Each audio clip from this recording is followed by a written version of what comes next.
All right, let's look at A. We've got f composed with g. That means we're going to take the function g and we're going to plug it into the f. So this is the square root of, now where we see x, we plug in this g. So natural log of x squared minus 3 plus 2. All right, so we've got a couple of rules going on here. We have a square root and we have a log. So the thing inside the log must be greater than 0. Thus,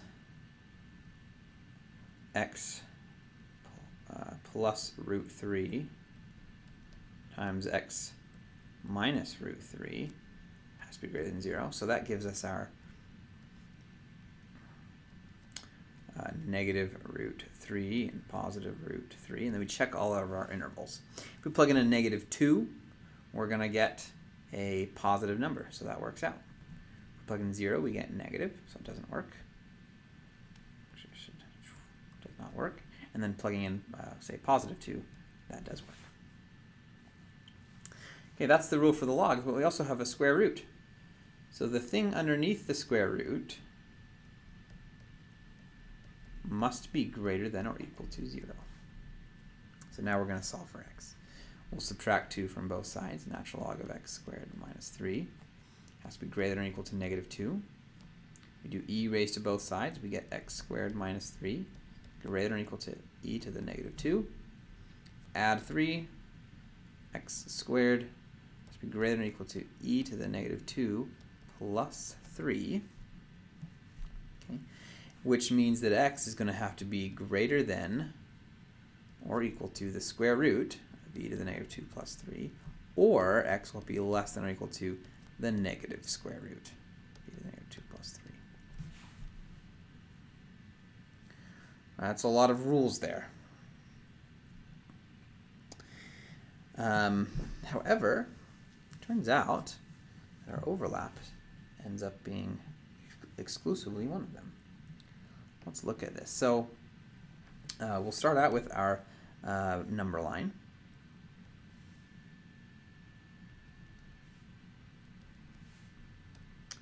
And we'll start out with this first one.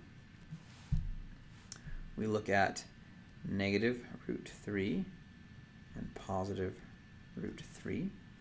And we are not allowed to equal either one of those because it's strictly greater than 0. And we have to be off to the right and off to the left, but not in between. And that's the first one. Now we can do the same thing for this next pair. Now, the square root of e to the negative 2 plus 3 is a little bit bigger than the square root of 3. Just a little bit. Tiny little bit. So there's our square root of e to the negative 2 plus 3.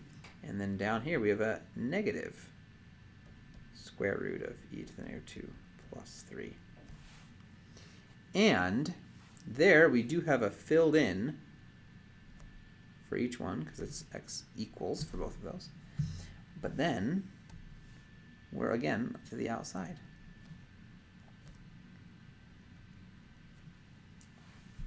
So our domain ends up just being our overlap, which is just the red. So our domain is strictly negative infinity to negative root e to the negative 2 plus 3 union square root of e to the negative 2 plus 3 to infinity. Okay, that was for part A. Now let's do part B. G composed with f. That means we're going to take the function f and we're going to plug it into the g. This one's going to be nice.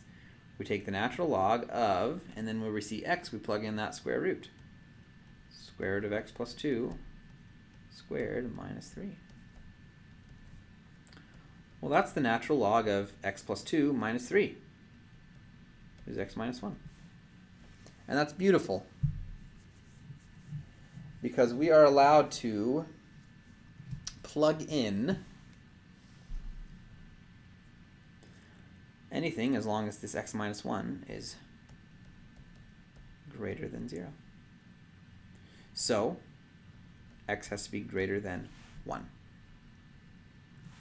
So for that in interval notation, that's from 1 to infinity.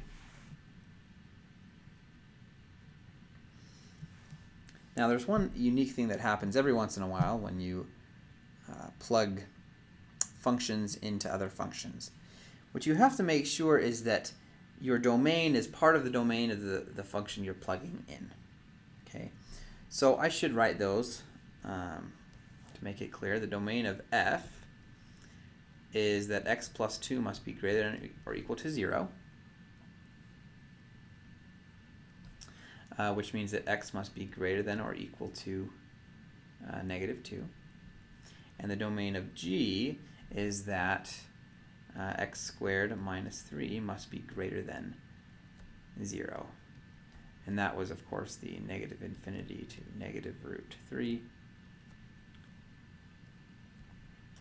And root 3 to infinity.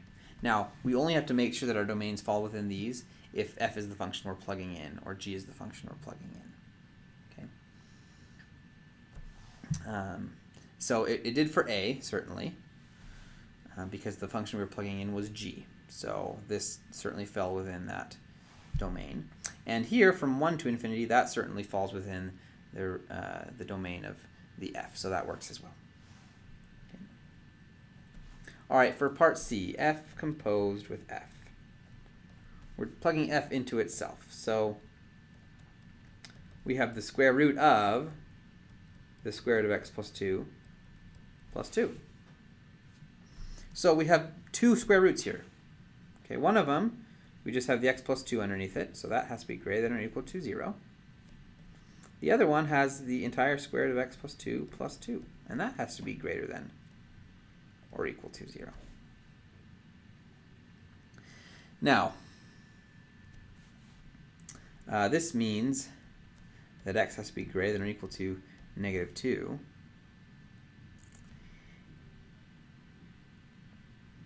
And you'll notice here we have the square root of x plus 2. This number is always positive. It's always at least greater than or equal to 0. Okay? There's no way to take a square root of a number, just have the square root, and then have that be negative. Okay, unless you put a minus in front. So that's already positive. So when we add 2, it's going to be positive, of course. So this actually doesn't contribute anything to our domain. So here's our domain, x greater than or equal to negative 2 for part C. All right, and now we do part D. That's f composed with, well, that's should probably be g composed with g. All right, let's do g composed with g. So we're plugging g into itself.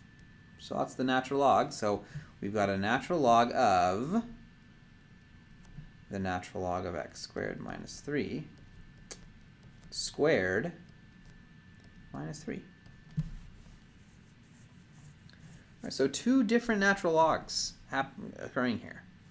So the input of each of them has to be positive. So x squared minus 3 has to be positive, and we already determined that that happened as long as x was from negative infinity to negative root 3 and from root 3 to infinity. Okay, so that's one that has to be true. And the other one is that the natural log of x squared minus 3 all squared minus 3 has to be greater than 0. Okay, so if we add the 3 over, we have the natural log of x squared minus 3 squared has to be greater than 3. So this says that the natural log of x squared minus 3 has to be less than negative root 3 or greater than positive square root of 3. So now doing e raised to both sides again, we have from this first one, x squared minus 3 has to be less than e to the negative root 3, or x squared minus 3 has to be greater than e to the positive square root of 3. Okay, now we can add 3 to both sides, x squared less than e to the negative root 3 plus 3, and x squared has to be, or x squared has to be greater than e to the root 3 plus 3. All right, now each of these has certain implications. So x squared less than this number means that x has to be between the negative square root of e to the negative root 3 plus 3 and the positive square root of it. Okay. So that's one thing. Or, and then here we have that x can be less than the negative square root of e to the root 3 plus 3, or x greater than the positive square root. Now there's a lot of stuff going on here. Let me put some boxes around what we care about. So that's one of the rules. Okay, that came from the natural log of x squared minus 3 squared minus 3 all being greater than 0. Okay, so that has to be true. And this has to be true. And so we need to kind of find out where these things are. So we're going to draw our number line.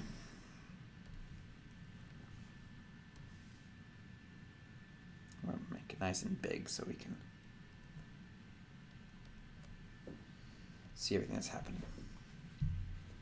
All right, so we'll start out with this one up here. It's pretty simple. So we go up to negative root 3 and a positive root 3. And we have empty holes and everything outside. So, got that. Okay, then we're going to do this one here. So there's all kinds of stuff here. We've got to find these numbers. So this is 3 plus a kind of small number, okay? And we're taking the square root of it. So this is going to be a little bit bigger than the square root of 3, okay? So we're going to be right around here and here. So we'll say this here is our square root of e to the negative root 3 plus 3, and this one's the negative of that. Okay. And again, we've got empty holes. And we can do anything in between there. But then we've also got these values here. So negative, now this is quite a bit bigger. This is going to be down here maybe. So that's negative root e to the positive root 3 plus 3. Okay, whole, and to the left of that. Or then up here, we're going to have one up here that's the positive e to the root 3 plus 3 whole, and then to the right. So these are the rules that we have, and now we're finding the overlaps. Okay, so we can see that that happens from negative infinity all the way up until right here. Okay, so to negative square root of e to the root 3 plus 3. Okay, but then we don't have anything until this point right here. So negative root e to the negative root 3 plus 3, and we're allowed to go up until negative square root of 3. And then we don't have any pink, so can't include any of that. And then right here we start up again. Square root of 3 up until that point right there, which is square root e to the negative root 3 plus 3. And then we stop after that. We don't have any blue. And then we start back up again right here. So from e to the square root of 3 plus 3 root 2 and then to infinity. So that's our domain of g of g. That one's pretty crazy. But we just followed the rules from natural logs and square roots.